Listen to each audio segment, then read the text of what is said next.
जो दृश्य आपने देखा वो काल्पनिक नहीं है। इस भागती दौड़ती जिंदगी से कदम मिलाने की कोशिश में हर कोई कामयाब नहीं हो पाता। इनमें से कुछ लोग हार कर आत्महत्या का पर्याय चुन लेते हैं। दुनिया भर में हर साल 8 लाख से भी अधिक लोग आत्महत्या करते हैं। सरकारी आंकड़ों के मुताबिक 2012 में भारत में आत्महत्या की 1,35,000 से भी ज्यादा रिपोर्ट दर्ज हुई। एनसीआरबी की रिपोर्ट के अनुसार हर रोज भारत में करीब 371 लोग आत्महत्या करते हैं, जिनमें से 242 पुरुष और 129 महिलाएं।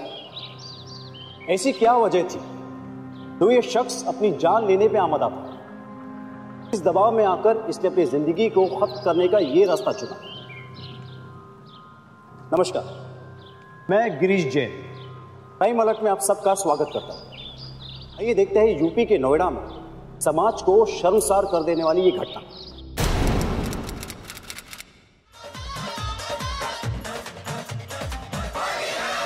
उठे फगुना हटा के झकोरा,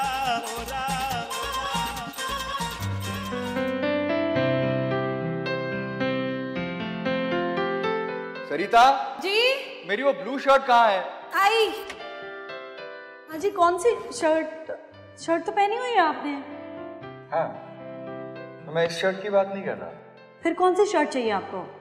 इस शर्ट की बात कर रहा था। आप भी ना सुबह सुबह मुझे इतना काम पड़ा हुआ है और आपको रोमांस सूझ रहा है। जाने दीजिए मुझे। अरे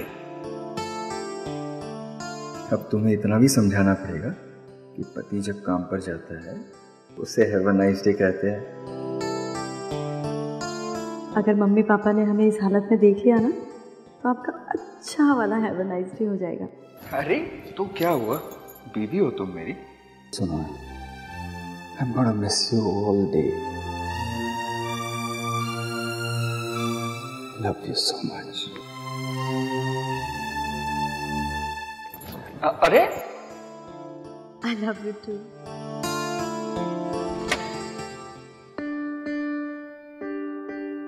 चलता हूँ पापा, चलता हूँ माँ। अरे नाश्ता तो बेटा करके जा।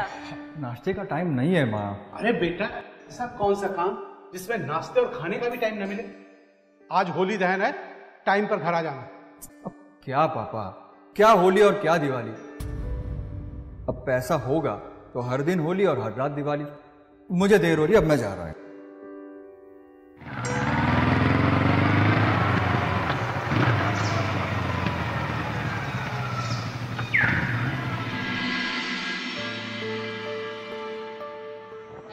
देखा, मैंने कहा था ना, टाइम का बंदा एकदम पाबंद। मैं भी ऐसा ही हूं। नो टेंशन, बहुत आगे जाओगे पुष्पिंदर। हाँ, मैंने कहा नहीं था?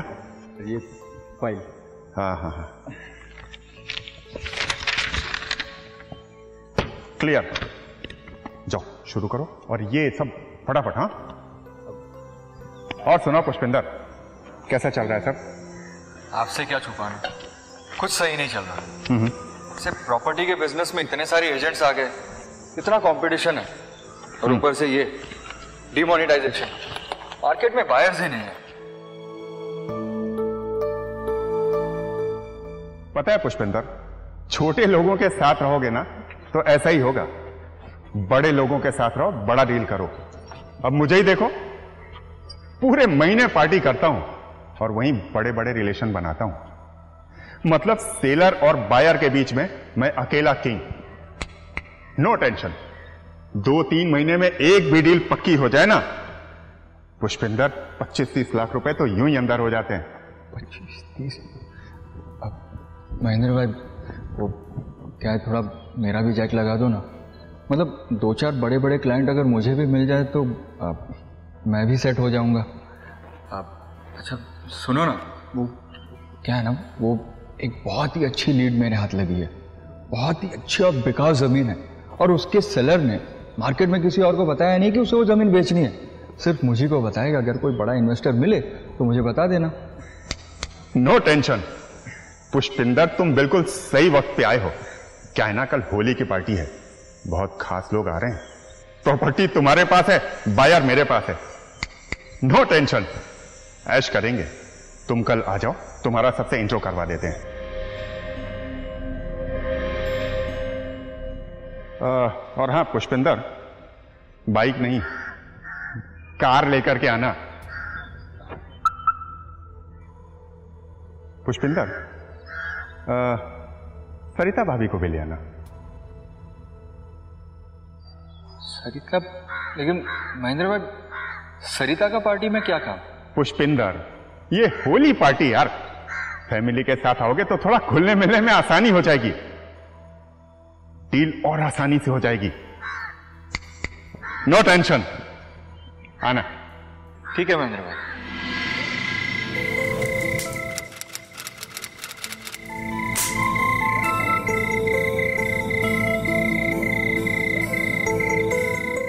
ओहो, आप यहाँ पर खड़े होकर होलिका दहन के मजे ले रहे हैं। अच्छा सुनिए, वो बुआ जी का फ़ोन आया था, वो बोल रही थी कि कल हम लोग होली मिलन समारोह में कितने बजे पहुँचेंगे, क्योंकि हम हर साल बहुत लेट पहुँचते हैं उनके घर।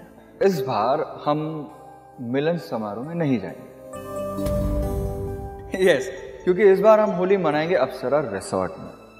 लेकिन त्योहार तो घर के आंगन में अपनों के साथ मनाने में मजे आते हैं ना। हाँ, मतलब आंगन में तो हम हर बार मनाते ही है ना, पर आंगन के बाहर भी एक दुनिया है। देखो, उस पार्टी में वहां पर बड़े बड़े लोग आएंगे। तुम ही सोचो, जब तक हमारा उठना बैठना इन बड़े बड़े लोगों के साथ नहीं होगा, हम बड़े कैसे बनेंगे? ठीक है, तो आप चले जाना। देखो, मेरा विश्वास करो, एक पल के लिए भी तुम्हें अकेला नहीं छोड़ूंगा। हैप्पी होली मेरे दोस्त। हैप्पी होली। हैप्पी होली भाभी जी। हैप्पी होली। आप रेवती भाभी नहीं आई ऑफिस में? अरे ऐसे कैसे नहीं आएंगी हैं? वो देखे। हाँ, नमस्ते। Happy Holi. Happy Holi dear. Revathi भाभी, आपने तो होली के दिन बहुत मॉडर्न ड्रेस पहनी हुई है। हाँ, बस ऊंची सोसाइटी में इनके जैसा बनना पड़ता है। आइए मैं आप लोगों को मिलवाता हूँ। भाभी जी आइए ना। जी। क्या हुआ सरिता? ऐसी होती है बड़े लोगों की पार्टी। क्या बेहूदगी मचा के रखी हुई है इन लोगों ने। चले ना, हम घर चलकर होली मनाते हैं, प्लीज। नहीं, ऐसा जी क्या कह रही हैं आप? कमाल करती हैं। तुम चिंता मत। चलो। ये है इस शहर की जानी मानी हस्ती ऐश्वर्या आहूजा। जिंदाल साहब की राइट हैंड, लेफ्ट हैंड, सब कुछ यही है। सभी बिजनेसमैन और प्रॉपर्टी डीलर से यही डील करवाती है। तो ये जिंदाल साहब की पत्नी है? नहीं यार, ये तीसरी वाली है। तीसरी मतलब? दो को तो जिंदाल साहब ने तलाक दे दिया है, और इसके साथ बिना किसी झंझट के यूं ही ऐश कर रहे हैं जिंदाल साहब। Hello Mahendra ji. Hi madam. How are you? I am fine. मैं आपको मैडम कहूँ या भाभी जी? बहुत नॉटी है आप। By the way, wish you very happy Holi. Same to you ma'am. और इनसे मिलिए, ये पुष्पेंद्र मेरे दोस्त। हेलो। का प्रॉपर्टी डीलिंग में बहुत अच्छी पकड़ है। नाइस। और ये इनके बेटर हाफ सरिता। हैप्पी होली। हैप्पी होली। ये है ऐश्वर्या जी। अरे इन्हें कौन नहीं जानता, इतनी बड़ी हस्ती जो है ये। मैडम, जिंदाल साहब ने एक हफ्ता पहले मुझसे जिक्र किया था कि इनको फैक्ट्री के लिए एक लैंड चाहिए। इनके पास एक अच्छा प्लॉट है। अगर आप जिंदाल साहब से बात करें तो बात बन सकती है। हाँ हाँ जरूर आइए, मैं आपको अभी मिलवाती हूँ। हाँ, चलो चलो। Hi darling. हाय कामा।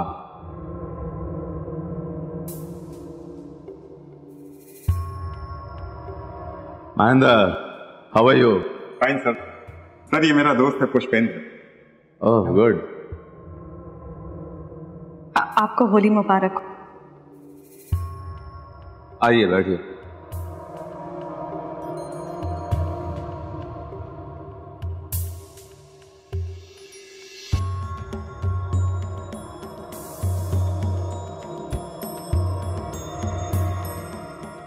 सर, पुष्पेंद्र का प्रॉपर्टी डीलिंग में बहुत अच्छी पकड़ है।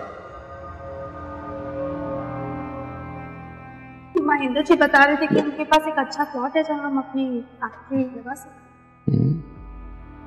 प्लॉट्स कैसा भी हो, पेपर पर स्ट्रांग होना चाहिए। सर स्ट्रांग है, बिल्कुल स्ट्रांग है, उसमें पेपर का कोई प्रॉब्लम नहीं है। ओह ग्रेट, होली के बाद ऑफिस में मिलते हैं। अगर पेपर पक्का हुआ तो डील लॉक करते हैं। Thank you so much sir, मैं होली के बाद का अपॉइंटमेंट फिक्स करता हूँ। श्योर, लीजिए आप लोग।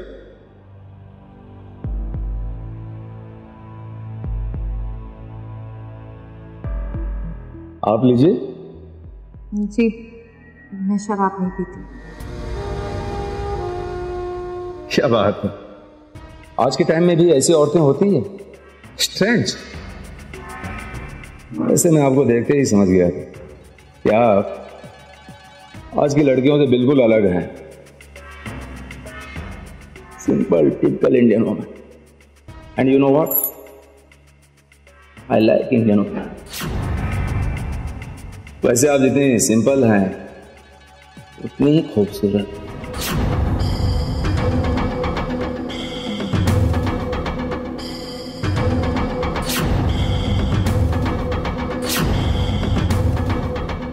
ये सलवार कमीज बहुत सूट करता है।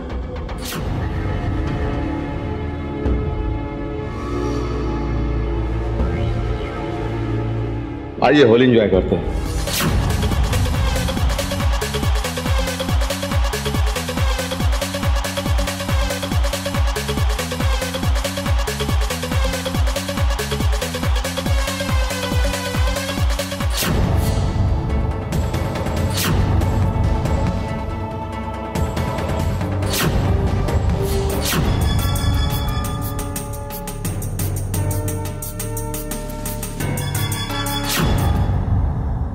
तो आइए इस होली को और कलरफुल बनाते हैं और बढ़ते हैं हमारे नेक्स्ट स्टेप की ओर, and that is no no no no no.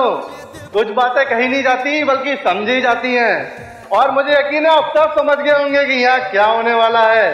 Are you ready? Alright then, so I request all males to keep their car keys at this table, and ladies नजरें बना रखिए वरना नजरें हटी तो दुर्घटना घटी। महेंद्र भाई, ये डीजे क्या क्या बोल रहा है ये?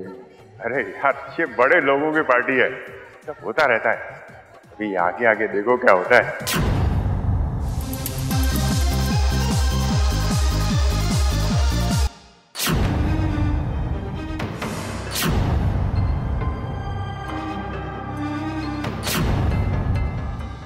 ये खरीदा दिख नहीं रही है महेंद्र भाई।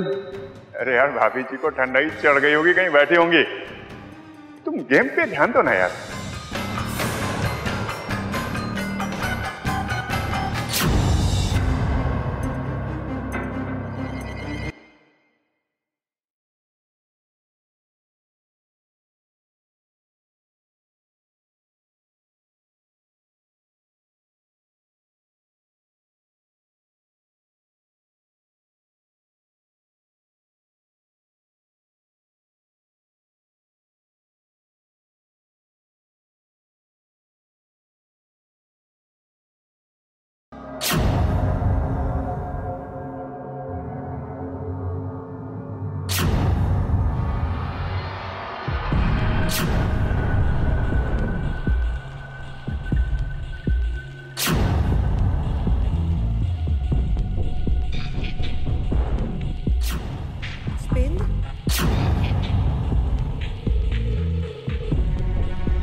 क्या करेंगे हम?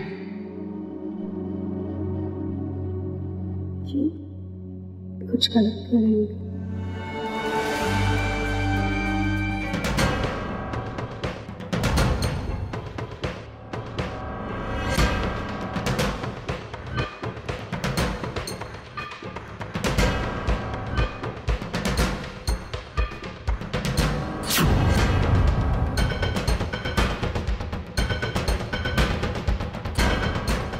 वाइफ स्वॉपिंग, यानी पत्नियों की अदला बदली। ये सुनने में शायद आपको अजीब लग रहा हो, लेकिन कुछ हाई प्रोफाइल सोसाइटी के लोगों ने इसे मनोरंजन के नाम पे स्वीकार किया। इसे पूरी तरह से विदेशी कल्चर माना जाता है। इसकी शुरुआत कहां से हुई, इसका कोई सबूत नहीं। भले ही देश, समाज और संस्कृति ने इसका कभी समर्थन नहीं किया, लेकिन इसे अपनाने वाले लोग इसे फैशन मानकर इस अश्लील खेल का हिस्सा बन जाते हैं। और जब तक उन्हें एहसास होता है कि वे गलत कर रहे हैं, तब तक बहुत देर हो चुकी होती है।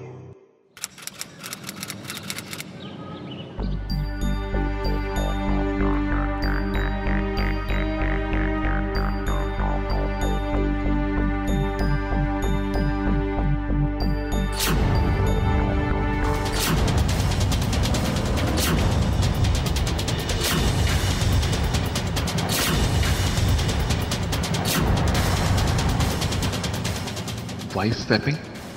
Oh shit.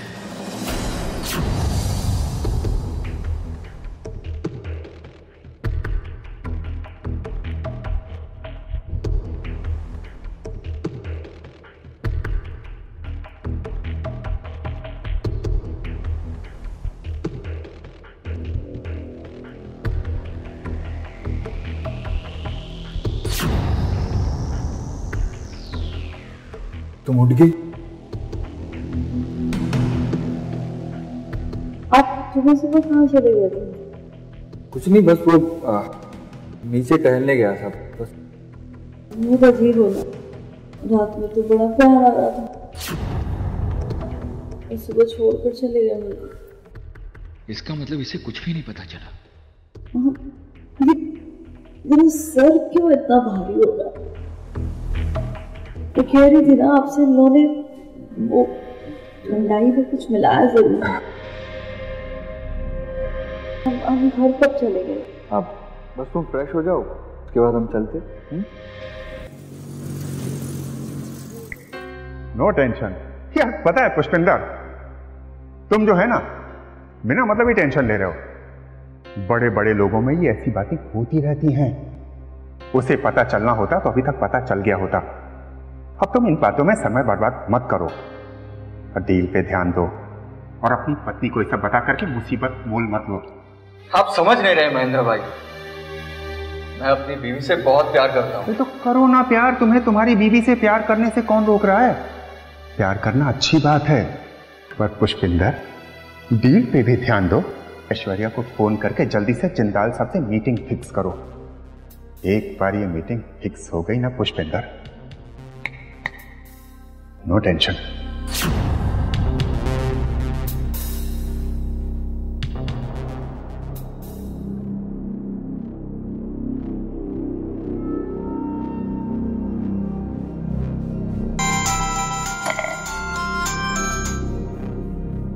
पुष्पेंद्र जी, कैसे हैं आप? वो मैंने इसलिए फोन किया था कि वो पहले ये बताइए कि कल रात के बाद आपको हमारी याद आई या नहीं?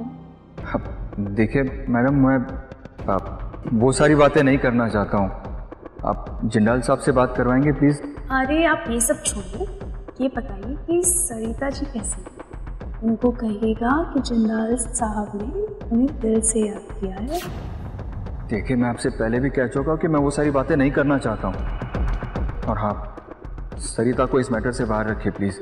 अब पुष्पिंदर जी मैं आपको क्या बताऊँ, क्या है ना कि जिंदाल साहब ऐसे हर किसी से नहीं मिल लेते। अगर आपको अपना काम कराना है तो क्यों ना आप अपनी बीवी को एक रात के लिए उनके साथ, समझ रहे हैं? ये क्या बक रही हो तुम? देखो मैं अपनी बीवी से बहुत प्यार करता हूँ और जैसा तुम चाह रही हो वैसा कभी नहीं हो सकता। लेकिन क्या है ना पुष्पेंद्र जी, ये जो दुनिया है ना पैसे वालों की, और यहाँ पे पैसा बोलता है।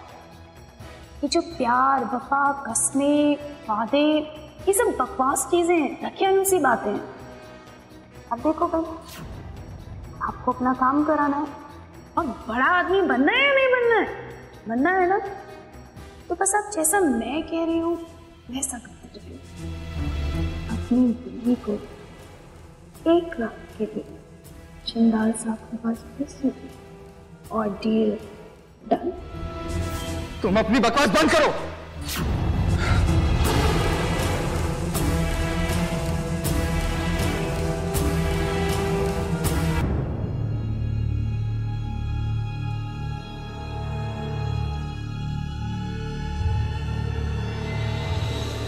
अपनी बीवी को 1 लाख के लिए जिंदाल साहब के पास भेज और डील डन।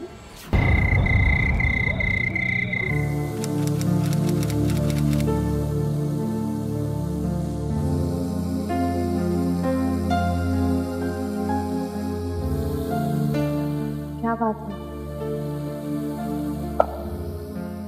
कुछ नहीं। कुछ तो मैं कई दिनों से देख रही हूँ, आप बहुत उखड़े उखड़े नजर आ रहे हैं।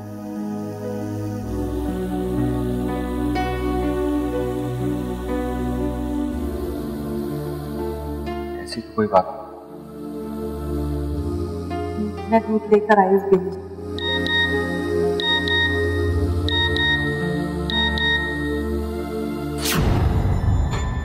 अरे देखिए तो किसी ने कितना अजीब सा मैसेज भेजा है मुझे, पता नहीं किसका है, आप चेक करिए।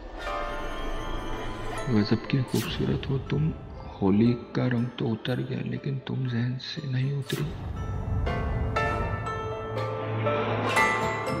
वो मजाक किया होगा ना किसी ने, तुम इग्नोर कर दो इसे, मजाक हो।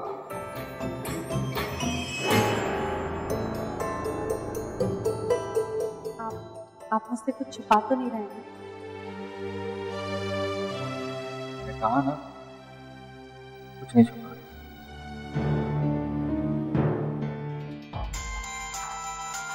हेलो, ये क्या बेहुदा हरकत है? मैंने कहा था ना तुमसे सरिता को इन सबसे दूर रखना।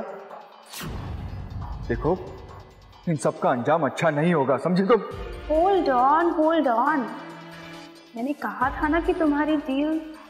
Shut up, just shut up. मुझे कोई डील विल नहीं करनी है, और हाँ आइंदा से ऐसी कोई हरकत की ना तो। ओहो, इतना गुस्सा?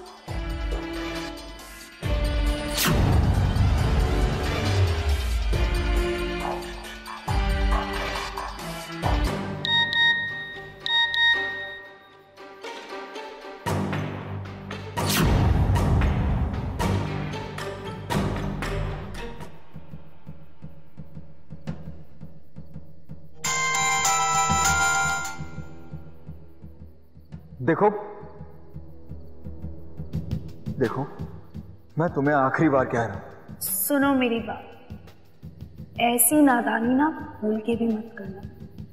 ये जो वीडियो मैंने तुम्हें भेजी है ना अभी, मैं उसे इंटरनेट साइट्स पे भी डाल सकती हूँ। सुना तुमने? मैं छोड़ूंगा नहीं तुम लोगों को, देख लूंगा एक को।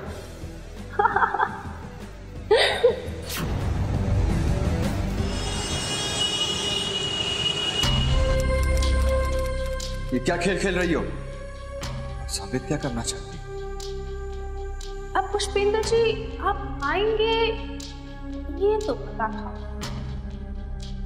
इतनी जल्दी आएंगे मालूम नहीं था। वेल, मैं कुछ नहीं चाहती तो तुम अपनी डील फिक्स कराना, अपनी डील फिक्स कराने के लिए क्योंकि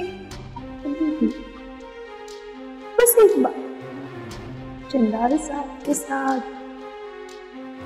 शट अप, अब मैं तुम्हारी झांसे में नहीं आने वाला, और तो और मैं पुलिस को जाकर सब कुछ सच सच बताने वाला हूं। तुम लोग इस डील के चक्कर में मुझे और मेरी वाइफ को ब्लैकमेल कर रहे हो। पुलिस के पास जाओ, धमकी दे रहे हो मुझको? You know what? पुलिस के पास मैं जाऊंगी और जाकर कहूंगी कि तुम मेरे ऑफिस में जबरदस्ती घुसे और मेरे साथ रेप करने की कोशिश। ऐसा रेप के केस में फंसाऊंगी ना कि पुष्पेंद्र तुम जिंदगी भर याद रखोगे, समझे? भलाई इसी में है कि मेरी बात मान लो।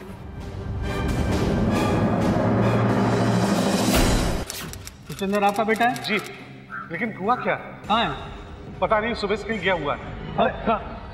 बेटा पुष्पेंद्र तुम्हें हो? जी सर। चलो थाने।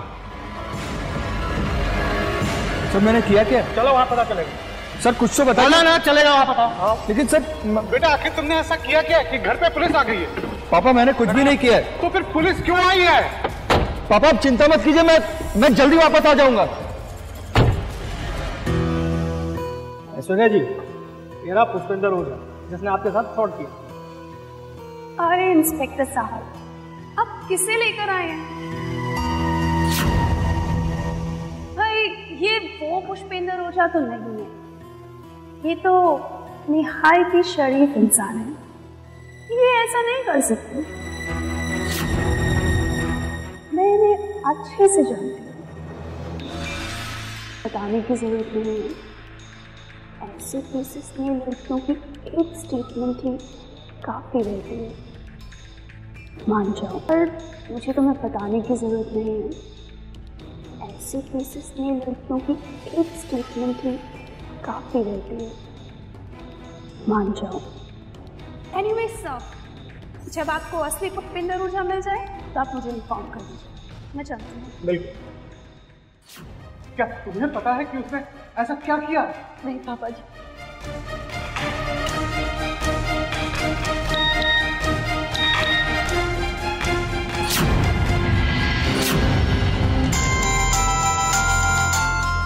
हेलो, कैसी हैं सविता जी?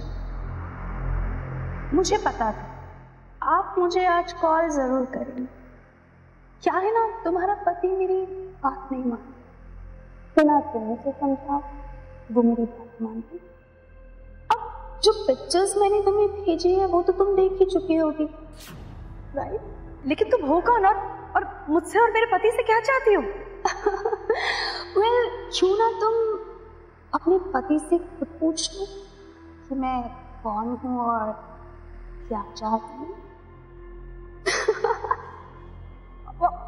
हेलो हेलो, मेरे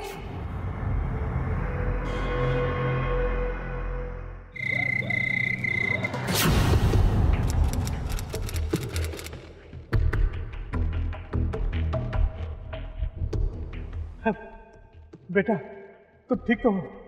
बेटा मैं पुलिस स्टेशन गया था, तुम्हें वहां नहीं मिले, सब ठीक तो है बेटा?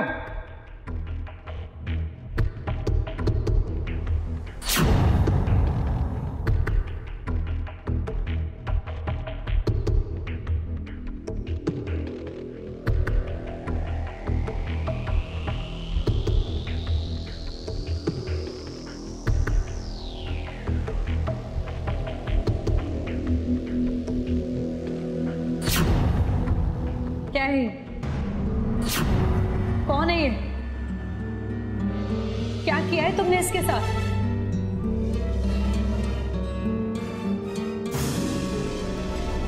कुछ बोलते क्यों नहीं? तुम जवाब दो।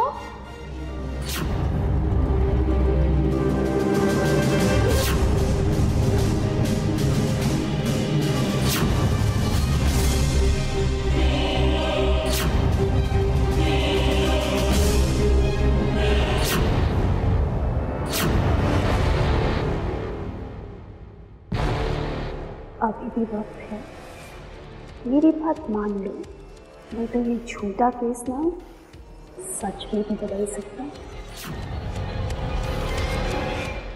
कुछ बात कर दो सर, इससे बहुत बड़ी गलती हो गई।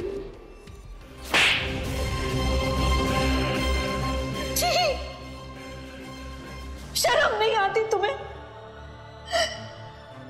खुद तो पाप किया तुमने और मुझे भी उस दलदल में घसीट लिया। क्यों किया तुमने ये? क्यों किया?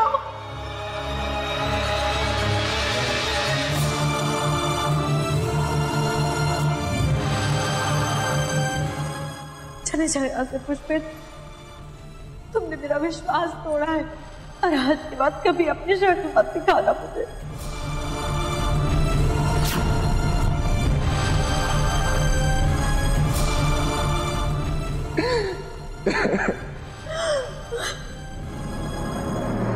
सफलता मेहनत और लगन से प्राप्त होती है, चाहे वो थोड़ी देर से क्यों ना मिले, लेकिन मिलती जरूर।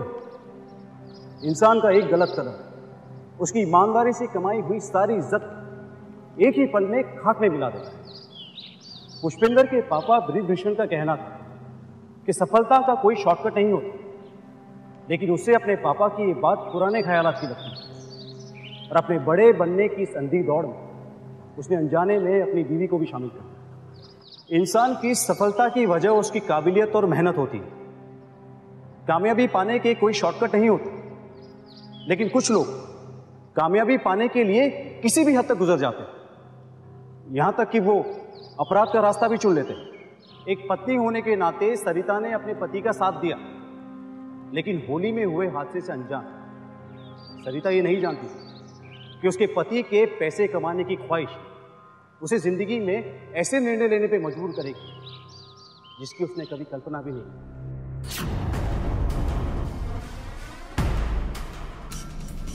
पुष्पेंद्र,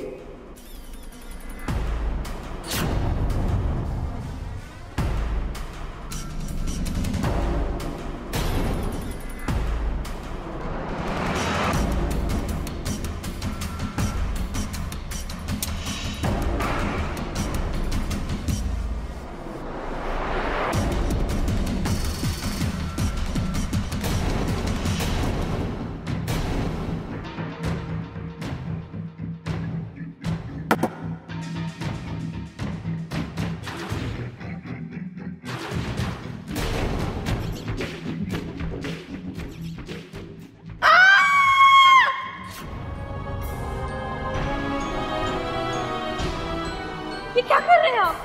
मत रोको मुझे सरिता, मत रोको।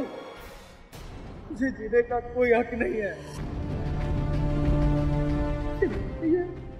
और कोई चारा भी नहीं है मेरे पास। कोई तो रास्ता होगा। कोई रास्ता नहीं है सरिता, कोई रास्ता नहीं है। अगर उनकी बात ना मानो तो वो लोग मुझे रेप केस में अंदर करवा देंगे, और अगर उसकी बात मानो तो उस जन्नाल के साथ तुम्हें। अगर उनकी शर्त मानने से हम इस दलदल से बाहर निकल सकते हैं तो यही सही।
एक बात मुझे समझ में नहीं आ रहा है, सबकी बीवियां इतनी खूबसूरत होती हैं, फिर भी यार ये बड़े लोगों की क्या चाल है? वाइफ शॉपिंग क्यों करते हैं?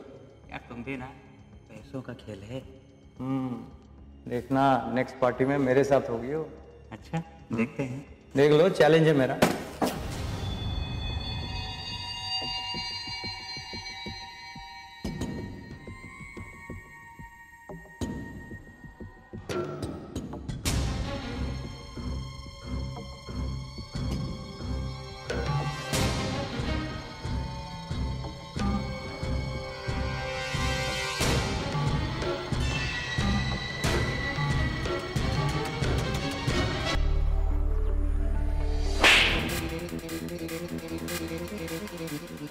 क्या बदतमीजी है? ये तो मुझे तभी करना चाहिए था जब तुमने पहली बार मुझे हाथ लगाया था, लेकिन उस वक्त मैं कमजोर थी, बेहोश थी। आज मैं होश में हूं। अगर मुझे हाथ लगाने की कोशिश की ना तो तुम्हारे हाथ तोड़ दूंगी। ये अचानक से क्या हो गया तुम्हें? अब तक तो नॉर्मल, कुछ भी करने को तैयार। हाँ थी मैं तैयार, ताकि तुम्हें पुलिस के सामने रंगे हाथों पकड़वा सकूं। पुलिस?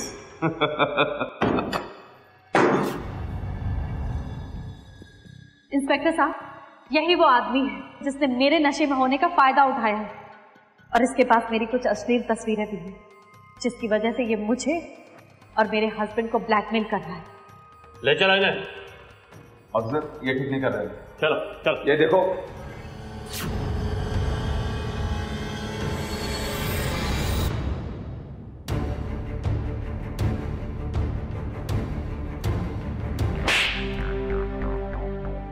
शर्म नहीं आती तुम्हें? एक औरत होकर इतना घटिया काम करते हुए? तुम्हारे जैसी औरतों की वजह से ही ना कुछ औरतें बदनाम हो गई हैं। क्यों, क्या ये सब ऐश्वर्या? सर, हम लोग एंटरटेनमेंट के लिए रेव पार्टी और वाइफ स्वैपिंग पार्टी ऑर्गेनाइज करते हैं। ये आई थी अपने हस्बैंड के साथ हमारी होली पार्टी में।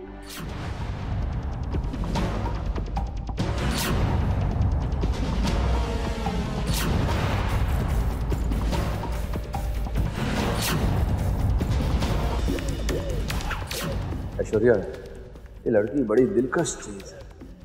कुछ ऐसा करो, जब भी मेरा मन करे ये मेरे पास हो।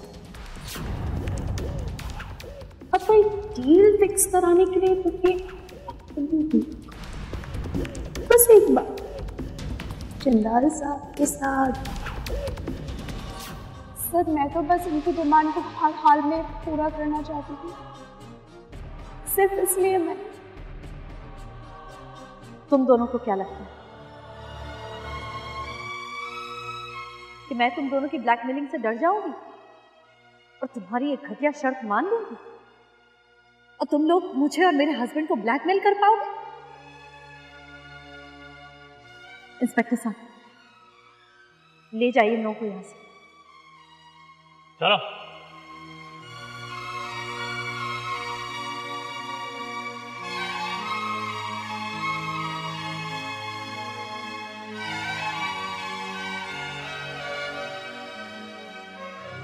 ऐश्वर्या और जिंदाल को वाइफ स्वैपिंग जैसे घिनौने खेल को प्रोत्साहन देने के जुर्म आईपीसी की धारा 120, 120B और उन्हें पुष्पेंद्र और सरिता को ब्लैकमेल करने के जुर्म आईपीसी की धारा 383 के तहत 10 साल की सजा सुनाई गई। जिंदाल को जबरन किसी गैर महिला के साथ उसकी मर्जी के विरुद्ध शारीरिक संबंध बनाने के जुर्म आईपीसी की धारा 375 के तहत 5 साल की सजा सुनाई गई और साथ में उसे 50,000 रुपए का जुर्माना भी भरना। अपनी बीवी को धोखे से किसी गैर मर्द के साथ शारीरिक संबंध बंधवाने के जुर्म पुष्पेंद्र को आईपीसी की धारा 498A के तहत 5 साल की सजा सुनाई। हमारी जिंदगी में कई बार ऐसे मोड़ आते हैं जहां हमारा कोई अपना भी हमें गलत राह दिखा सकता है। ऐसे वक्त में हमें जरूरत है अलर्ट रहने की, ताकि हमारी चाहतों और ख्वाहिशों का कोई गलत इस्तेमाल कर हमारा फायदा ना उठा सके।